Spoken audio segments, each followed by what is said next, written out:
వసుంధర ఇలా అడుగుతున్నారు, మా పిల్లలు ఏజ్ 6 years 8 years, వాళ్ళిద్దరూ నైట్ టైం ఎక్కువగా దగ్గుతూ ఉంటారు.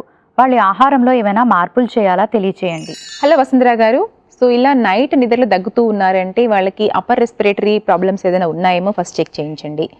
లేదు అనుకుంటే డైట్లో కొన్ని చేంజెస్ చేసుకోండి. ఏంటంటే మీ పిల్లలకి ఎవ్రీ డే ఒక యాపిల్ విత్ స్కిన్ ఉండేలా ప్లాన్ చేసి ఇవ్వండి. స్కిన్తో పాటుగా తినమని చెప్తూ ఉండండి. అండ్ పైనాపిల్ కూడా మీ డైట్లో, పిల్లల డైట్లో ఎక్కువగా ఇస్తూ ఉండండి. అండ్ నైట్ టైం పెరుగు అవాయిడ్ చేయండి. అండ్ అల్లంని చక్కగా గ్రేట్ చేసి చపాతీ పిండిలో కానివ్వండి, వీటిలో కూరల్లో కానీ వేసేసి వాళ్ళకి తరచుగా ఇస్తూ ఉండండి. దీనివల్ల ఏంటంటే ఈ అప్పర్ రెస్పిరేటరీ అనేది హెల్తీగా మారటం మూలాన ఈ దగ్గు అనేది తగ్గే అవకాశం ఉంటుంది. బట్ మీరు ట్రై చేయాలి, అట్లీస్ట్ 2 to 3 months కనుక ట్రై చేశారంటే డిఫరెన్స్ కనిపిస్తుంది.